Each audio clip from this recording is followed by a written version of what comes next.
Students, today class is social. The topic is Unit 5 Indian Population, Transport, Communication and Trade. Yesterday I will talk about this lesson is transport system. Transport system roadways and railways. To all show about the yesterday class. Today I will continue this topic waterway. Okay, shall we go to the topic? Yes, waterways. A waterway is an important mode of transport for both passenger and cargo traffic in India. It is the oldest and also the cheapest means of transport and most suitable for carrying heavy and bulk materials from one country to another. It is a fuel efficient and eco-friendly mode of transport. The water transport is of the two types: inland waterway, ocean waterway or sea roads. So waterways அப்படின்னா என்னென்னா நீர் போக்குவரத்து. So நீர் போக்குவரத்து அப்படின்றது இந்தியாவில் பயணிகளையும் அப்புறம் goods சரக்குகளையும் கொண்டுட்டு போகிறதுக்கு ஒரு முக்கியமான ஒன்றாக போக்குவரத்துக்கு பயன்படுது. இது பழமையானது, அது இல்லாத மலிவானது அப்படின்னு சொல்லலாம். ஸோ இந்த போக்குவரத்து முறை இருக்கிறதுலேயே ரொம்ப சீப்பஸ்ட் அண்ட் ஓல்டஸ்ட் அப்படின்னு சொல்லலாம்.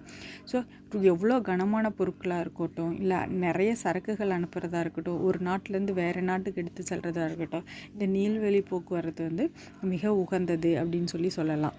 அதே மாதிரி சுற்றுச்சூழல் பாதுகாப்புக்கு குறைந்த எரிபொருள் செலவு இந்த போக்குவரத்துக்கு இந்த போக்குவரத்து முறையில் குறைந்தது தான் இதாகும், எரிபொருள் செலவாகும். ஸோ இந்த நீர்வழி போக்குவரத்தை டூ டைப்ஸாக பிரிக்கலாம். என்னென்ன அப்படின்னா இன்லேண்ட் வாட்டர்வே உள்நாட்டு நீர்வழி போக்குவரத்து, உள்நாட்டு உள்வேரி போக்குவரத்து, ஓஷன் வே கடல் வழி போக்குவரத்து அப்படின்னு டூ வேஸாக பிரிக்கலாம். நம்ம ஃபஸ்ட்டு என்ன பார்க்க போகிறோம் அப்படின்னா இன்லேண்ட் வாட்டர்வேஸ் உள்நாட்டு நீர்வழி போக்குவரத்து. India has an extensive network of inland waterway in this form of rivers, canals, lakes and backwaters.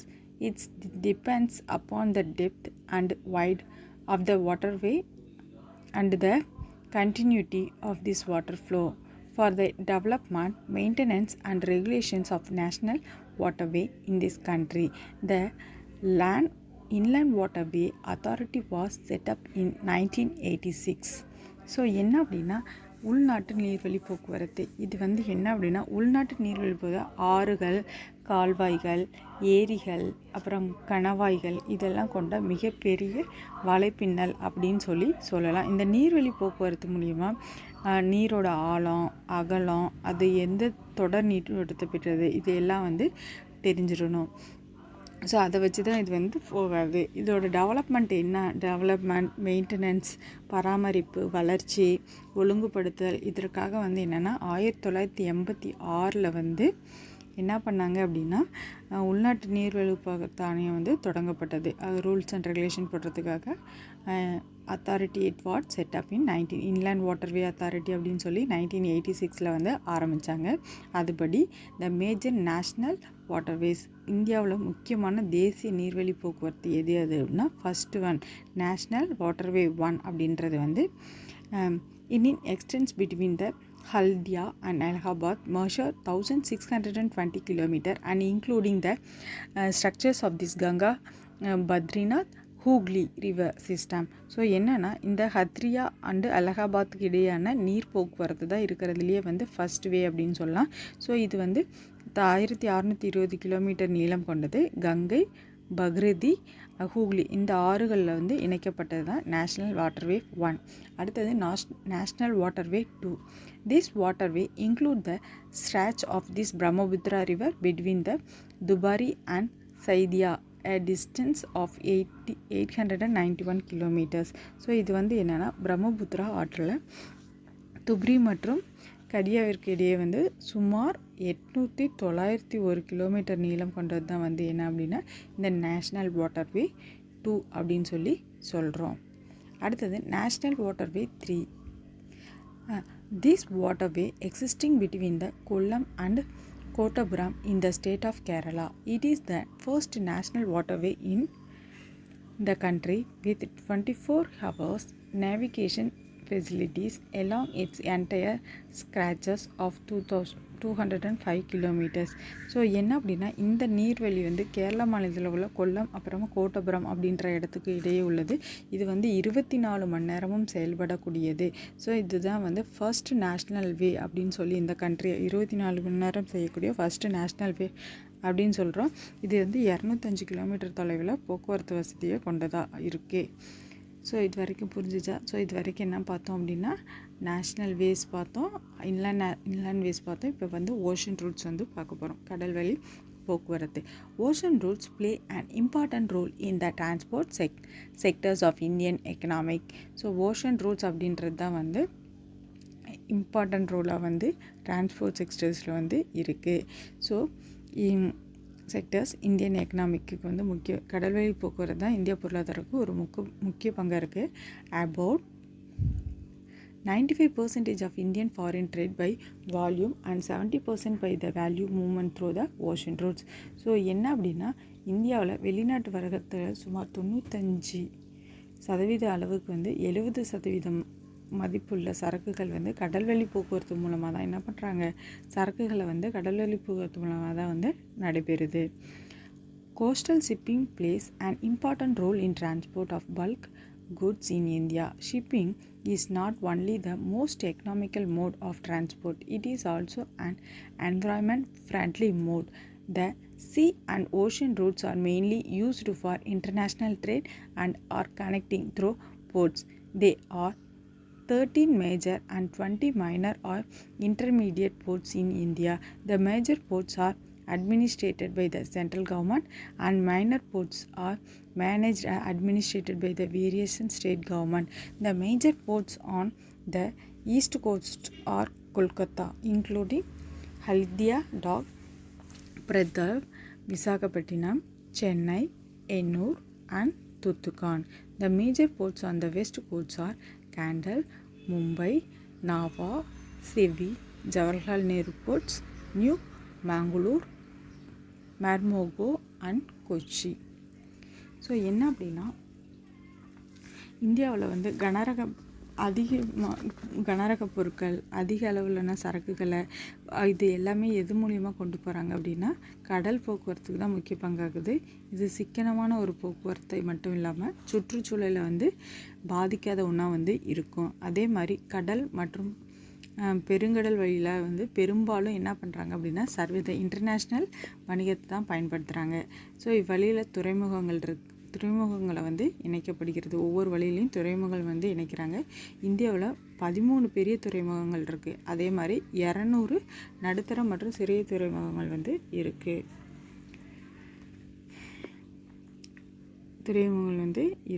So பெரிய துறைமுகம் மத்திய அரசாங்கமும் சிறிய மற்றும் நடுத்தர துறைமுகம் வந்து எங்கன்னா மாநில அரசாங்கமும் வந்து நிர்வாகம் செய்கிறாங்க. ஸோ அதே மாதிரி கிழக்கு கடற்கரையில் அமைந்துள்ள முக்கிய துறைமுகமான கொல்கத்தா, ஹல்தியா, பிரதீப், விசாகப்பட்டினம், சென்னை,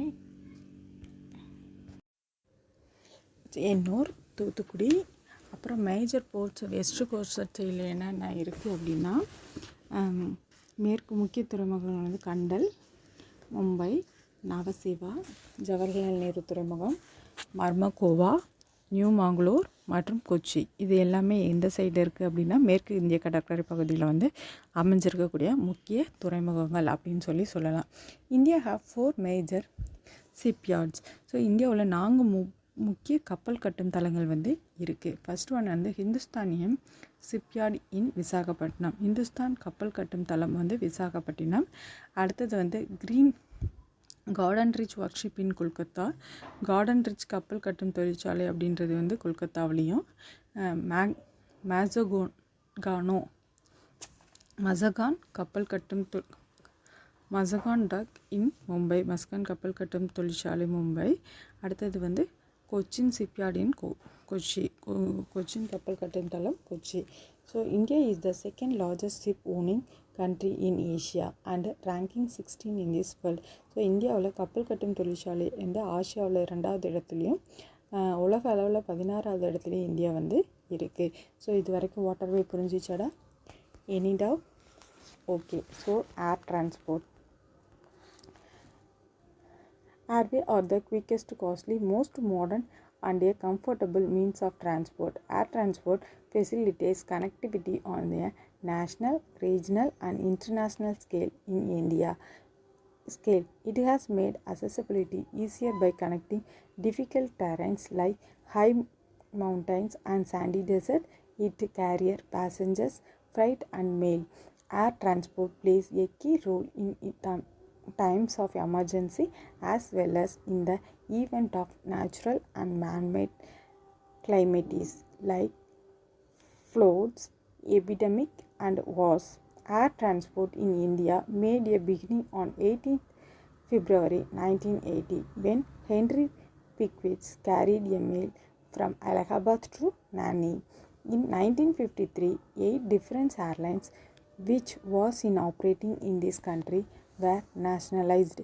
ஸோ என்னது ஏர் டிரான்ஸ்போர்ட் வான்வெளி போக்குவரத்து. ஸோ இந்த வான்வெளி போக்குவரத்து விரைவாக செல்லக்கூடியது, அதே மாதிரி அதிக பணம் செலுத்தக்கூடியது, ரொம்ப அதிகமாக பணம் செலவாகக்கூடியது, நவீனமயமானது, அதே வசதியான போக்குவரத்து அப்படின்னா இந்த ஏர்வேஸ் தான் அப்படின்னு சொல்லலாம். ஸோ இந்த விமான போக்குவரத்து என்ன அப்படின்னா நேஷ்னல் தேசிய அளவில் இருக்குது, பிராந்திய அளவில், சர்வதேச அளவில் அப்படின்ற இணைப்பு வசதி வழங்கப்பட்டிருக்கு.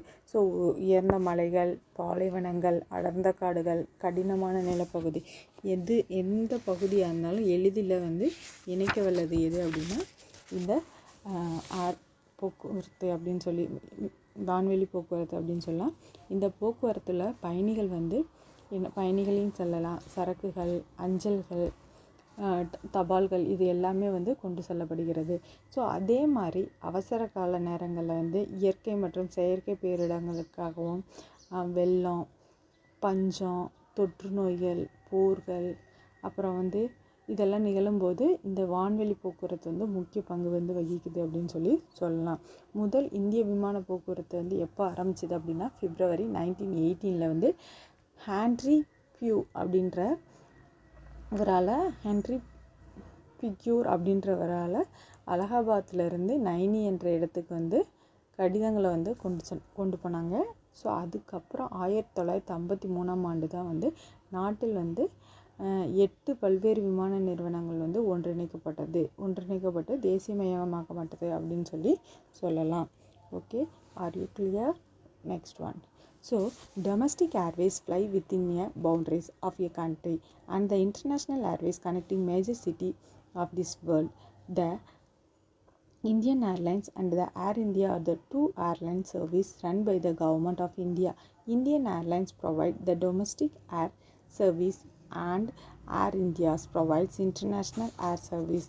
Presently, there are 19 designated international airports available in the countries. So என்னன்னா உள்நாட்டு வான்வெளி போக்குவரத்து ஒரு நாட்டில் ஒரு நாட்டோட எல்லைக்குள்ளே நடந்தால் அது என்ன அப்படின்னா டொமஸ்டிக் ஏர்வேஸ். ஒரு நாட்டிலேருந்து வேறு நாட்டுக்கு போனால் அது இன்டர்நேஷ்னல் ஏர்வேஸ். ஸோ இது வேர்ல்டில் இருக்க எல்லா பிளேஸ்க்கும் போகக்கூடியது இன்டர்நேஷ்னல் ஏர்வேஸ் அப்படின்னு சொல்கிறோம். இந்தியன் ஏர்லைன்ஸ், ஏர் இந்தியா அப்படின்னு 2 ஏர்லைன் சர்வீஸ் இந்தியாவில் இருக்குது. ஸோ அந்த ரெண்டும் இந்தியன் ஏர்லைன்ஸ் அப்படின்றது உள்நாட்டு போக்குவரத்துக்காக பயன்படுத்தப்படுகிறது. ஏர் இந்தியா அப்படின்றது வெளிநாட்டு போக்குவரத்துக்காக பயன்படுத்துகிறது. இந்தியாவில் தற்போது 19 சர்வதேச விமான நிலையங்கள் உள்ளது. எத்தனை? 19 இன்டர்நேஷ்னல் ஏர்போர்ட்ஸ் இந்தியாவில் உள்ளது. So first one, Pawan Hans helicopter limited. Pawan Hans helicopter limited has been provide helicopter support service to this petroleum sector, including ONGC and Oil Indian Limited. It is a public sector company based in New Delhi. Its operators are based at the Juhan Aerodromes in Vilpatli, West Mumbai. Pawan has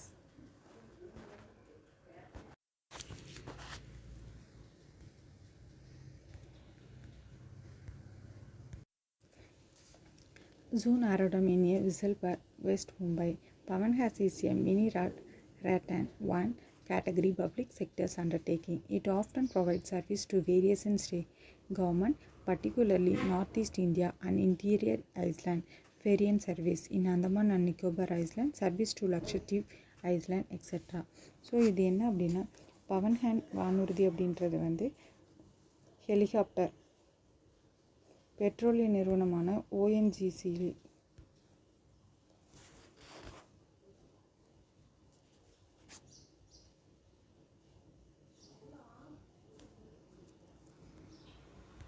so ONGC அப்படின்ற எண்ணெய் நிறுவனம் மற்றும் இயற்கை எரிவாயு நிறுவனத்தோட கடல் சார்ந்த பணிகளுக்காக வந்து இந்த பவன் ஹாசன் அப்படின்றது வந்து சேவை செய்யுது. அது மாதிரி புதுடெல்லி தலைமையிடமாக கொண்ட பொதுத்துறை நிறுவனமாகும். இது வந்து புதுடெல்லி வந்து தலைமை கொண்ட ஒரு நிறுவனம். ஸோ கவர்மெண்ட்டோடது. ஸோ மும்பையில் வந்து மேற்கு வில்பாவில் உள்ள ஜகு விமான நிலையத்தில் வந்து இது தலைமையிடமாக வந்து கொண்டிருக்கு. அதே மாதிரி பவன் ஹாசன் நிறுவனம் வந்து ஒரு மினி ரத்ன 1 அப்படின்ற பிரிவு கீழே வந்து இயங்குறது. இது வந்து ஒரு பொதுத்துறை நிறுவனம். ஸோ இந்த பொதுத்துறை நிறுவனம் வந்து மாநில அரசாங்கங்களும் குறிப்பிட்ட வடகிழக்கு இந்திய பகுதி மாநிலங்களுக்கும் இடையே உள்ள தீவுகளுக்கு வந்து சேவை அளிக்கிறது. ஸோ அதே மாதிரி அந்தமான் நிக்கோபார் அண்டு லக்ஷத்தீவு இந்த 2 தீவுக்கு வந்து சேவை வழங்குகிறது. அப்படின்னு பயணப்படகு சேவையை வந்து வழங்குகிறது. அடுத்தது ஏர்போர்ட் அத்தாரிட்டி ஆஃப் இந்தியா. இந்திய விமான நிலைய பொறுப்பு. So Airport Authority of India AAI was constructed in 1995. It provides security to Indian airports. AAI under the Ministry of Civil Aviation is responsibility for creating, upgrading, maintaining and managing civil aviation infrastructure in India. So என்ன அப்படின்னா இந்திய விமான நிலைய பொறுப்பாணையம் 1995 வந்து ஆரம்பிக்கப்பட்டது. இது இந்திய விமான நிலையங்களுக்கும் பாதுகாப்பை வந்து அளிக்கிறது. இந்திய குடிமை விமான போக்குவரத்து அமைச்சகத்தின் கீழே வந்து இயங்கும் இந்திய விமான நிலையத்தோட பொறுப்பு தான் வந்து இது பராமரித்தல், மேம்படுத்துதல், நிர்வாகம் ஆகிய பணிகளை வந்து மேற்கொள்ளுது. எது அப்படின்னா ஏஐ. ஸோ இது வரைக்கும் புரிஞ்சிருக்குன்னு நினைக்கிறேன்டா. ஸோ ஏதாவது டவுட் இருக்கா? Are you clear? Okay. So இன்றைக்கி வந்து வாட்டர்வே அண்ட் ஏர்வே வந்து பார்த்தோம். ஸோ நெக்ஸ்ட் கிளாஸில் கம்யூனிகேஷன் பார்க்கலாம். I will give the homework and write it. Send me in your WhatsApp group. Homework is classification and explain the roads in India. These questions are homework and write it. Send me in your WhatsApp group. Thank you.